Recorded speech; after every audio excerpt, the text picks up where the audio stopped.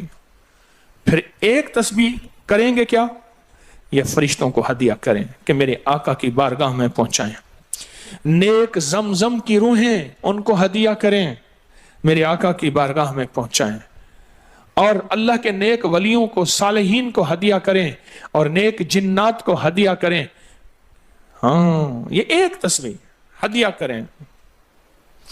فرمایا کتابوں میں ہے جتنی بھی نیک روحیں ہیں اس دنیا میں, کائنات میں جہاں بھی وہ بندہ فوت ہوتا ہے, ہر نیک روح, جنتی روح زمزم کے کنویں میں اس کا قیام ہے, اس کا مسکن, اس کا قیام زمزم کے کنویں میں ہے. اور جتنی بھی بدکار روحیں ہیں وہ دنیا میں جہاں بھی مرے, ان کا قیام برہوت ایک کنواں ہے جو یمن میں ہے, اس کنویں میں ان کا قیام ہے. حضرت شیخ الحدیث نے اپنی کتاب میں لکھا رحمت اللہ علیہ نے, فرمایا کہ ایک شخص تھا امانتیں رکھتا تھا, لوگ امانتیں اس کے پاس رکھتے تھے. ایک شخص امانت رکھ کے اس کے پاس سفر میں گیا, عرصے کے بعد آیا تو وہ فوت ہو گیا تھا. بیٹا امانت دینے سے انکاری تھا, پریشان ہوا, مکہ کے درویشوں کے پاس گیا کہ کیا کروں.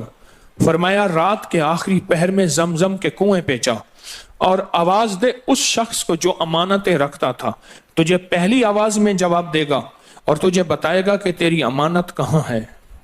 رات کے آخری پہر میں گیا, سلام کیا, اس شخص کو آواز دی, آواز نہ آئی, پھر آواز دی, جواب نہ آیا, پھر 3 بار, آخر واپس آیا. صبح درویشوں کے پاس پھر گیا, کہنے لگے انا للہ و انا الیہ راجعون. لگتا ایسے ہے کہ وہ زمزم کے کنویں کی روح نہیں ہے, لگتا ہے کسی خطا کی وجہ سے کسی پکڑ میں ہے. جاؤ یمن میں برہوت کے کنویں پہ, وہاں جا کے آواز دو. وہ پھر سفر کرتے ہوئے برہوت کے کنویں میں گیا, رات کے آخری پہر میں آواز دی تو پہلی آواز میں جواب ملا, تیری امانت موجود ہے اور وہ تیری امانت فلاں جگہ پڑی ہے, اس کو کھود کے نکال لے.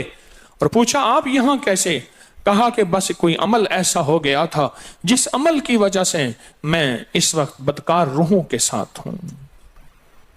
جتنے بھی نیک روحیں ہیں پوری کائنات میں, ازل سے لے کر ابد تک, آخری دم تک, آدم سے لے کر آخری دم تک, جتنی بھی نیک روحیں ہیں وہ ساری نیک روحیں, وہ ساری نیک روحیں زمزم میں رہتی ہیں. جو درود پاک پڑھیں, جو نفلی عبادات پڑھیں, جو تسبیحات پڑھیں, جو ذکر کریں, جو ہدیہ صدقہ کریں, وہ کیا کریں, سارے فرشتوں کو پہلے ہدیہ کر دیں, فرشتوں کو ہدیہ کر دیں. ان میں وہ فرشتے بھی موجود ہوں گے جو میرے حضور کے روزے پہ جائیں گے. صبح فجر کے بعد فرشتے جاتے ہیں, فرشتے فجر سے لے کر عصر تک فرشتے درود و سلام میرے حضور کے روزے پہ پڑھتے ہیں. پھر ڈیوٹیاں تبدیل ہوتی ہیں, پھر عصر سے لے کر فجر تک اور فرشتے آتے ہیں. اور یہاں تک روایات میں آتا ہے کہ جو آج فرشتوں کی ذمہ داری لگی ہے, خدمت لگی ہے, پھر وہ قیامت تک ان کی خدمت پھر نہیں آئے گی اور وہ پچھتاتے رہیں گے۔ اتنے فرشتے اللہ نے بنائے ہیں، جو بھی درود پاک پڑھیں اور اس کے علاوہ عبادات جتنی بھی کریں، وہ ساری عبادات فرشتوں کو ہدیہ کریں، وہ ساری عبادات نیک روحوں کو ہدیہ کریں جو زمزم کے کنویں میں رہتی ہیں، اور ساری عبادات فرشتوں کو، روحوں کو اور جنات کو ہدیہ کریں، اور ان سے کہیں کہ اللہ سے دعا کریں اللہ میرے یہ کام بنا دے۔ پھر کام بنتے دیکھیں، پھر مسائل حل ہوتے دیکھیں، پھر ناکامیاں ختم ہوتے دیکھیں، پھر حالات کو انشاءاللہ سنورتا دیکھیں، سنورتا دیکھیں، سنورتا دیکھیں۔ بہت میں نے طاقتور وظیفہ، بہت طاقتور عمل اور بہت طاقتور ایک کنجی اور ایک راز دے دیا آپ کو۔ بہت عجب عمل ہے، بہت طاقتور اور بہت حیرت انگیز عمل ہے، جو میرا نہیں، صدیوں سے آزمودہ ہے، صدیوں سے آزمودہ ہے۔ اللہ کے دوست اس کو کرتے چلے آئے ہیں، اور اللہ کے دوستوں کا آزمودہ عمل ہے بہت زیادہ، بہت زیادہ۔ پر ایک تسبیح ایسی ہو جو توجہ سے، جو احسانات کا تصور کر کے، جو میرے کملی والے کے احسانات کا تصور کر کے، تصور کر کے، تصور کر کے، احسانات کا تصور کر کے، کوئی ایک تسبیح ایسی ہو ڈوب کے، یا اللہ دنیا میں ایسی جگہ کوئی کہیں ہوتی، یا اللہ دنیا میں ایسی جگہ کوئی کہیں ہوتی، اکیلے بیٹھے رہتے یاد تیری دل نشیں ہوتی۔ کوئی ایسی جگہ ڈھونڈ لیں، نہیں ملتی کوئی ضروری نہیں اپنے دل کو تنہائیوں میں لے ہیں۔ وہ کیسے؟ دنیا کے مشغلوں میں ہم باخدا رہے، دنیا کے مشغلوں میں ہم باخدا رہے، سب کے ساتھ رہتے ہوئے سب سے جدا رہے، سب کے ساتھ رہتے ہوئے سب سے جدا رہے۔ کوئی لمحہ ایسا اپنے آپ کو تنہا کر لیں، کوئی لمحہ ایسا اپنے آپ کو فارغ کر لیں، کوئی لمحہ ایسا اپنے آپ کو تنہائی میں بٹھا کے نا ایک تسبیح درود پاک کی، اور تسبیح نہیں ہے یہ انگلیوں کے نشان تسبیحیں ہیں۔ یہ پھر تسبیح بھی جہاں گواہی دے گی وہاں قیامت کے دن یہ انگلیاں بھی گواہی دیں گی۔ پھر یہ تسبیح ہدیہ کریں، فرشتے ٹوٹ پڑتے ہیں اس درود پاک کے ہدیے پہ۔ کیوں؟ ان کی غذا ہی نور ہے، اور درود نور ہے۔ ان کی غذا ہی نور ہے اور درود نور ہے۔ ان کی غذا ہی یہی برکت ہے اور درود برکت ہے۔ ان کی غذا ہی خوشبو ہے اور درود خوشبو ہے۔ ان کی غذا بھی یہی ہے۔ ایک تسبیح ایسی ہو جس پہ آپ دیوانے ہو جائیں۔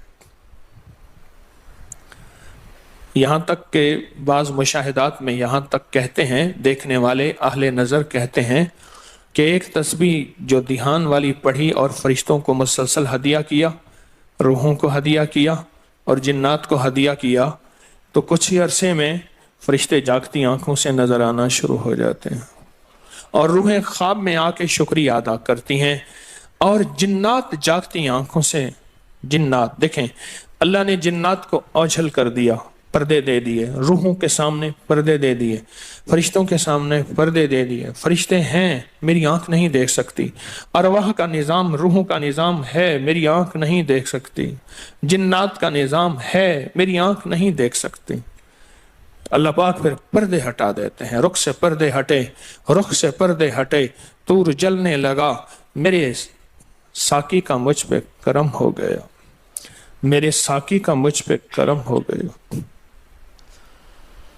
یہ ایک تسبیح آج کا سبق ہے، کملی والے کی محبتوں کا سبق ہے، ایک تسبیح۔ درود پاک وہ عبادت ہے جس عبادت کے کرنے والا کبھی محروم نہیں رہتا، اس عبادت کو پڑھنے والا کبھی محروم نہیں رہتا۔